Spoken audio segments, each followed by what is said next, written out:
Uy, ngayon kasama ko syempre si Kuya Benedict, Ate Irish, and Kuya Leo. Hello! Ano pang sadya natin ngayon? Ba't kayo nandito? Nung nakaraan Friday na, abangan namin kayo. Series. Friday, CPR or cardiopulmonary resuscitation sa infant. Infant. So ngayon naman, sa adult naman. Ay, gusto ko yan. Dito tayo. Halika doon kayo dyan. Gusto ko yung CPR eh. Ganun talaga. Dami natin natututunan, ano? Ito, hindi naman bibi yung dala niya. Sige. So, paano ba? Tingnan natin kung tama yung ginagawa natin, yung mga napapanood natin sa TV or sa movies. Sa Baywatch, marami nito sa Baywatch. Sige po. Ang paggamit po ng CPR, kasi according sa Philippine Heart Association, maraming namamatay dahil sa sudden cardiac arrest. Lalo na kung ang isang bystander, hindi niya alam kung anong gagawin niya.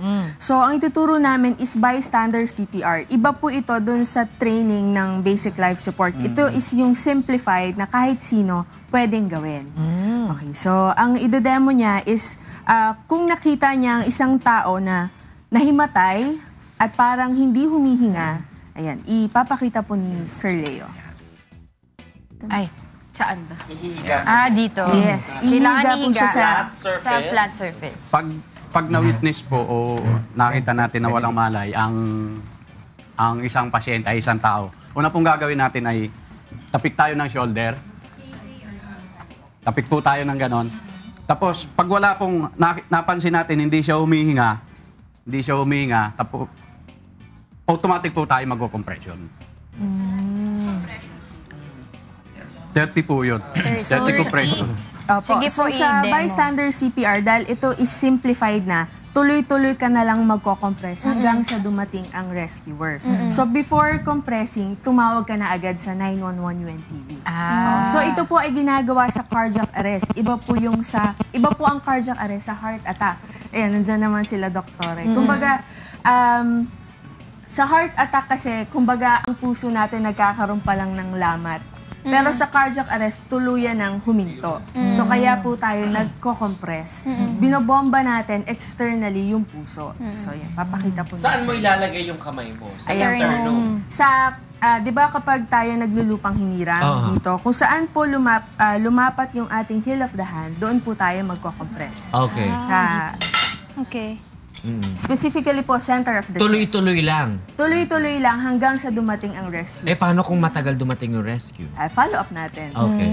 Iba ba yan dun sa parang sinasabing 30 compressions kada 2 rescue breath? Opo, yung sinasabi po ni Sir Leo kanina na 30 compressions, yun yung for trained bystanders o yung sa trained na personnel. Kasi ang karaniwan kasi na nangyayari sa bystander, nalilito sila sa pag-check ng pulse, pag-compress ng 30, tas 2 blow. Yes.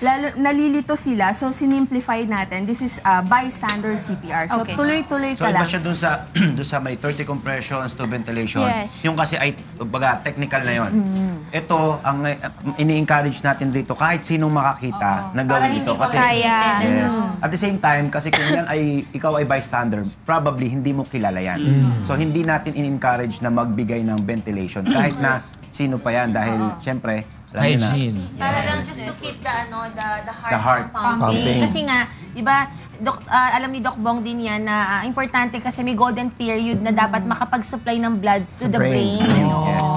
Or else kasi pag nawala na ang brain yan, the rest would follow.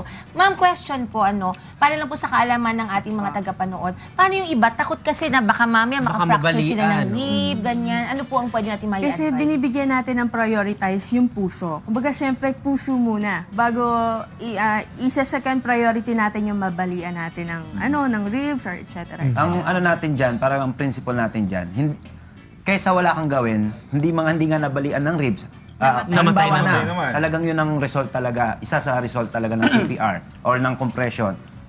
Kung hindi man natin gagawin yun, hindi nga na siya nabalian ng ribs, namatay naman yung tao. Then mas maganda nang nagkaroon siya ng, sabi nating, fracture sa Mild ribs. rib fracture.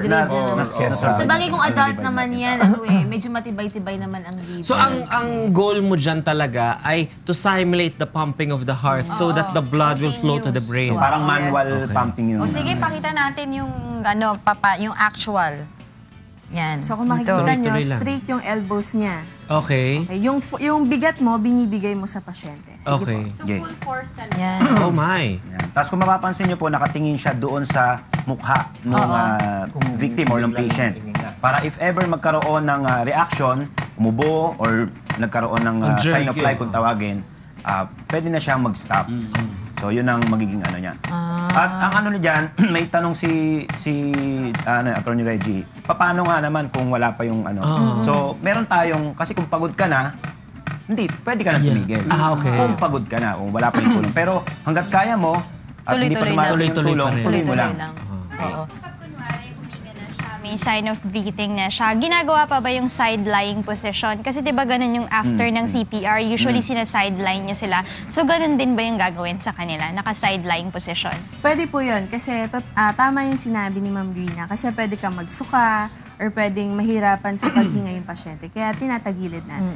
Baka may foreign body sa bibig, pwede niyang maitapon. And you mentioned the last time that you were here na during na pagtawag ng isang tao sa 911 UNTV, hanggat hindi dumarating yung rescue, naka-standby kayo sa phone, di ba? Minomonitor natin, kamusta na po, ganyan. Hindi nga Parang binababa. Hindi nila binababa hanggang dumating. Hanggang sa dumating yun. Kaya nga yung ano natin dyan, Attorney Red tsaka Angela, minsan kasi meron tayong mga kasambahay na tumatawag, parang pass by lang na may aksidente rito. Ang ano natin doon sa mga tumatawag po, kung kailangan po sana namin nung Full details, ano? full details, at the same time, magstay kayo doon sa lugar. Yes, Kasi of wala course, kaming ibang source of information. Kundi Iba kasi kayo. nadaanan, di ba? Correct. So, ang ano natin, kung gusto sana nating tumulong, lubusin na natin.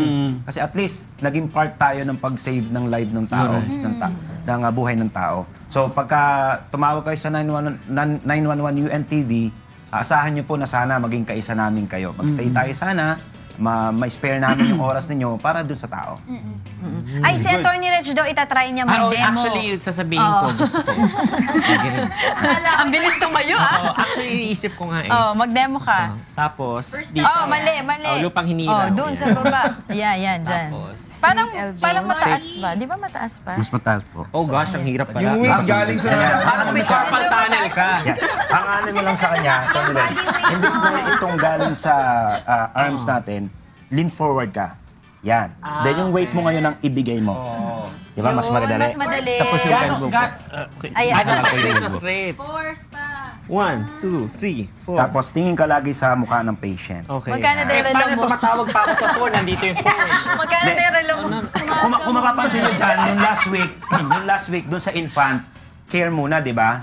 Pero sa adult, tatawag ka muna. Oo. Di ba? Oo, napansin natin. Sa Kasi kigay naman. Naku, sana makatulong yung taba ko dito. Tama ba? Tama ba ko? Uy, masyadong mababa. Masyado mababa? Dito. Eh baka naman yung hawakan yung dibdib, baka ma-violate yung tao. Saan ba? Ganito ba? Ganito? Yan. Taas mo pa. Yan. Sana hindi siya ma-violate. Sa bata, Ang hirap, no? Mas mahirap pa. i-review lang natin. Pag infant, tulad nung the last time na pinag-usapan natin, titingin sa yung pasyente. May bilang na siya. May bilang na, Oo, di tsaka ba? yung sinabi. Bago 1, 2, tumawag. 3, and 4. Pero pag dito sa adult, Tuloy-tuloy tawag lang. muna before you do this. Hanggang dumating.